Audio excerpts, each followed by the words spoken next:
Imagina isso, enquanto a Magazine Luiza, Casas Bahia e lojas americanas enfrentam crises bilionárias, fecham lojas e acumulam prejuízos, uma empresa com estátua da liberdade na frente fatura 16 bilhões e nunca fechou um ano no vermelho. Essa empresa é comandada por um cara que chama si mesmo de Velho da Havan. Usa a roupa verde e amarela quase todo dia e já foi até condenado por coagir os seus funcionários a votar num determinado candidato que com certeza você conhece. Mas aqui tá o plot twist. O Luciano Hang transformou polêmica em lucro, controvérsia em lealdade de cliente e criou um modelo de negócio que os especialistas juravam que estava fadado ao fracasso. Como que um filho de operários de Santa Catarina construiu um império de 180 mega lojas espalhado pelo Brasil e por que a sua receita funciona, enquanto todos os outros gigantes estão quebrando. Essa é a história mais controversa e fascinante do varejo brasileiro. Mas antes, deixa eu me apresentar para você. Meu nome é Fernando Miranda, eu já fui CMO de grandes empresas como o Exame e Infomoney e tive a experiência de outras marcas como XP e Banco do Brasil. E hoje eu tenho a minha escola, que é onde a gente está aqui agora, chamada Stage. Mas principalmente eu sou professor de marketing. E se você quer aprender as melhores estratégias de marketing e negócios do mundo, segue esse canal, se inscreve aqui e ativa o sininho. Então, vamos começar. Brusque, Santa Catarina, anos 80. Luciano Hang é um jovem de 21 anos que trabalha como operário na mesma fábrica têxtil onde seus pais dedicaram 40 anos às suas próprias vidas. O cara tem dislexia não diagnosticada, dificuldade na escola, mas uma característica que mudaria tudo: uma obsessão por entender como que tudo funciona. Aos 17 anos, ele já vendia bolachas na escola. Aos 21, tomou a decisão que definiria o seu destino. Com as economias que conseguiu conquistar trabalhando como operário, o Luciano comprou uma pequena tecelagem falida por alguns milhares de reais. Mas o negócio que mudaria sua vida mesmo começou em 86, quando ele se associou a Vanderlei Limas para abrir uma loja de tecidos de 45 metros quadrados. O nome? Havan, uma combinação das sílabas dos sobrenomes Hang e Vanderlei.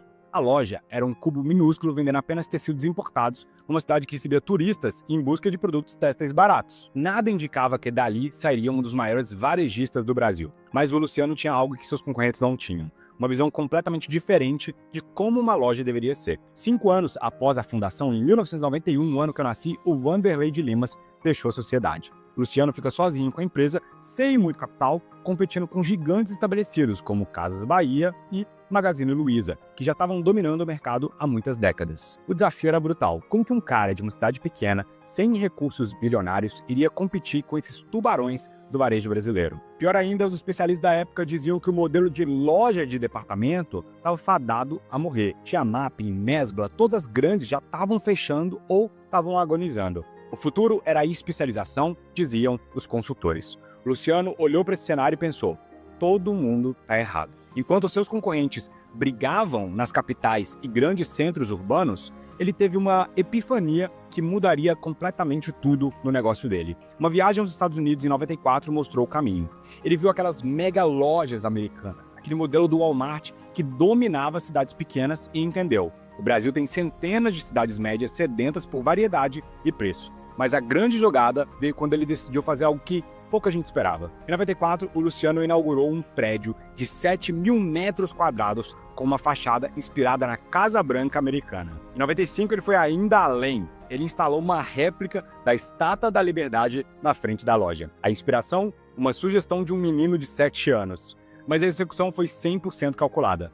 Todo mundo achou que o cara havia enlouquecido. Uma Estátua da Liberdade daquele tamanho no interior de Santa Catarina? Sério. Os vizinhos riram, a imprensa local zombou, os concorrentes disseram que era coisa de maluco. Mas o Luciano sabia exatamente o que ele estava fazendo. Aquela estátua não era só para decoração, era a maior jogada de marketing da história do varejo brasileiro. Pensa comigo, você está dirigindo pela rodovia no interior de Santa Catarina e de repente você vê uma Estátua da Liberdade gigante. O que você faz? Você para o carro, tira uma foto, conta para os seus amigos, vira assunto na cidade inteira. A estátua custa algumas dezenas de milhares de reais, mas gera milhões de reais em propaganda gratuita. Era um outdoor que nunca para de funcionar, 24 horas por dia, 365 dias por ano. Mas a genialidade está no simbolismo.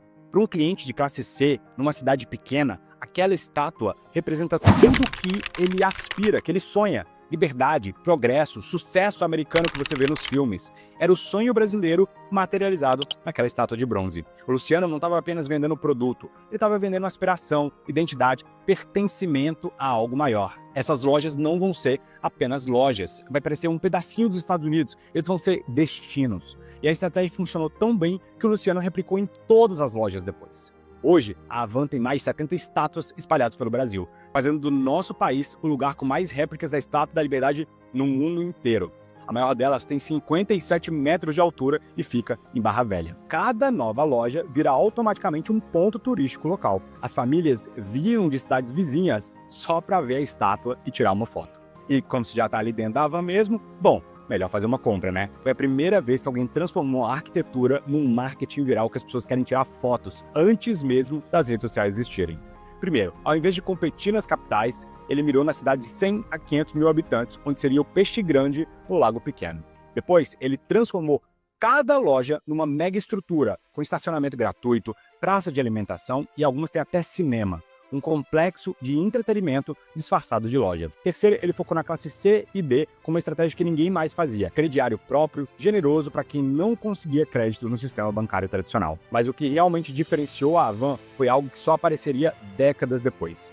A transformação do dono numa marca política. Por 30 anos ninguém sabia quem era o dono da Havan. Eu lembro que a pessoa falava que era do Lula, outra gente falava que era da Dilma, que a gente falava que era do Bispo Edir Macedo ou de algum grupo coreano, chinês, americano, qualquer um menos de um filho de operários de Brusque. Cansado dos boatos que até atrapalhavam os negócios, o Luciano tomou uma decisão que realmente mudou a cara da empresa. Lançou a campanha Quem é o dono da Havan? Mas aqui está o golpe de mestre. Ele não se revelou como Luciano Hang, um grande empresário respeitado.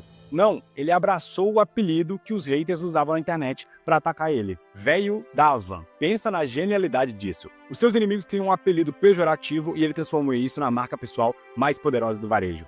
De repente, apareceu um cara de 54 anos, sempre vestido de verde e amarelo, falando que representava o liberalismo econômico, a liberdade do cidadão, atacava o que ele chamava de esquerdismo e se posicionava como um empresário que não tinha medo de falar a verdade. A transformação é radical, mas muito arriscada. De empresário anônimo para ativista político barulhento. De marca neutra para símbolo de ideologia específica. Mas por que ele fez isso? Porque um empresário bem-sucedido se arriscaria tanto. A resposta está no timing. Era 2016, o Brasil estava dividido. Você deve lembrar, a Dilma estava sofrendo um impeachment. E eu não lembro, pelo menos, de nenhuma grande liderança empresarial que se posicionava como conservadora. O Luciano queria preencher esse vácuo e talvez até transformar isso numa vantagem competitiva. O velho da Havan não era apenas um empresário falando de negócios. Ele era um símbolo de resistência para milhões de brasileiros que não se sentiam representados por aquela elite tradicional. E qual foi o efeito disso nos negócios? Eles explodiram. Enquanto isso, por trás das câmeras, o Luciano construiu uma máquina de eficiência operacional. Um centro de distribuição gigantesco em Barra Velha que atende todo o país, mais de 350 mil produtos diferentes em cada uma das suas lojas e uma equipe enxuta de apenas 5 diretores para uma empresa de 16 bilhões de reais. 95% dos produtos são nacionais, criando um poder de barganha muito grande com seus fornecedores. E a jogada genial do cartão da Havan. Enquanto muitos bancos negam crédito para classe C e D, o Luciano criou seu próprio sistema de crediário. O resultado, os clientes são mais fidelizados porque eles não conseguiam comprar em outro lugar. Só que aí você tem alguns problemas. Em 2018, o Luciano Hang vira um dos principais apoiadores de Jair Bolsonaro. E aqui, sem fazer juízo de valor, antes de joguem hate de mim, não estou defendendo nem um lado nem o outro. Só que a partir daqui, a Havan deixa de ser apenas uma varejista para virar um símbolo político. E as consequências vieram muito rápido. A primeira bomba, ele foi condenado por coagir os funcionários a votar em Bolsonaro, com uma multa de 85 milhões. Não estou fazendo juízo de valor. Segunda bomba, uma revelação no Pandora Papers de contas offshore não declaradas com mais de 100 milhões de dólares. E uma terceira bomba, inegibilidade por 8 anos, decretada pelo TSE por abuso de poder econômico. Mas, enquanto isso, a concorrência estava desmoronando. A Magazine Luiza, que chegou a R$40 por ação, despencou e começou a acumular prejuízos. A Casas Bahia enfrentava crise após crise. E Lojas Americanas, vocês já sabem, teve aquele problema do escândalo bilionário. A Havan crescendo 20% em 2024. Bateu 16 bilhões de reais e nunca fechou no vermelho. Como que isso é possível? Como que uma empresa comandada por um cara sendo processado crescia enquanto os gigantes centenários estavam quebrando. A resposta está na estratégia que desafia tudo o que se aprenderia numa escola de gestão de marca. Luciano Hang criou algo que nunca existiu no varejo brasileiro, uma marca que é simultaneamente comercial e política. Comprar na Havan virou um ato político. Para os seus apoiadores, é uma forma de apoiar um empresário patriota. Para os seus críticos, é um sinônimo de tudo que ele rejeita. Essa polarização deveria ser ruim para a empresa. Afinal de contas, você está alienando metade do seu mercado potencial, certo? Errado. O velho da Havan descobriu algo que poucas marcas têm coragem de até testar para descobrir.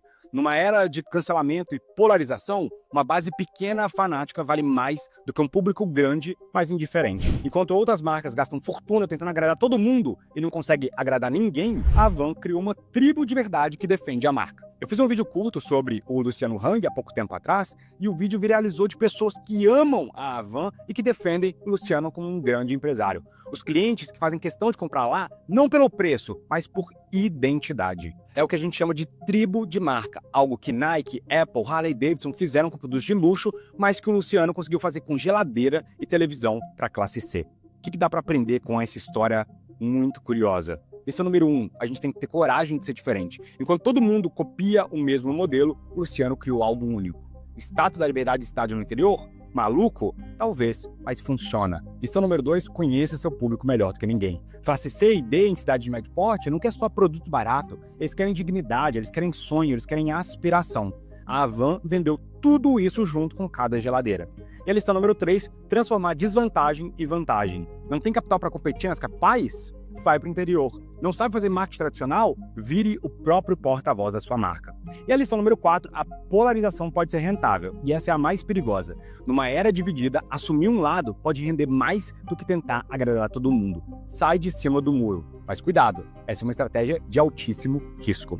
E por último, a sua simplicidade operacional. 16 bilhões de faturamento com poucos diretores. Concorrentes com estruturas complexas tentando concorrer com a Amazon na internet. Luciano mantém o controle total. A história do velho da Havan está longe do seu fim. O Hang hoje tem 62 anos, 3 filhos que estão sendo preparados para assumir esse império.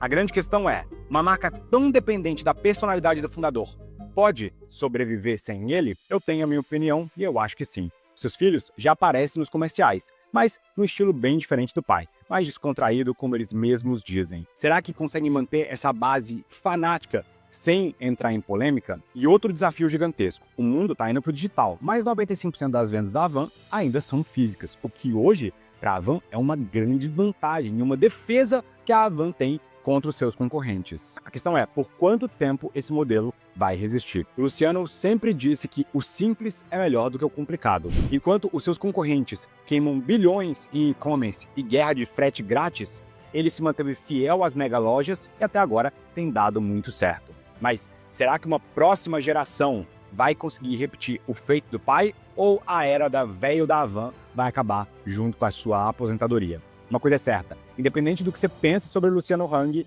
é impossível negar que ele criou uma coisa única na história empresarial brasileira. Um império bilionário construído com alguma controvérsia, uma lealdade dos seus clientes e uma compreensão genial do que move o consumidor brasileiro. E aí me conta, você é hater ou admira o velho da Havan? E se você quiser aprender formas de crescer qualquer negócio em qualquer cenário, eu tenho um curso que eu ensino você a crescer por apenas R$19,90 e você pode dar os seus primeiros passos no mundo de crescimento empresarial acelerado. Esse mesmo curso já teve mais de 27 mil alunos e eu tenho centenas de casos de sucesso de pessoas que aplicaram e tiveram resultado. Vou deixar alguns aqui na tela para você ver. E se você quer ser o meu próximo caso de sucesso, te vejo na primeira aula. Até lá!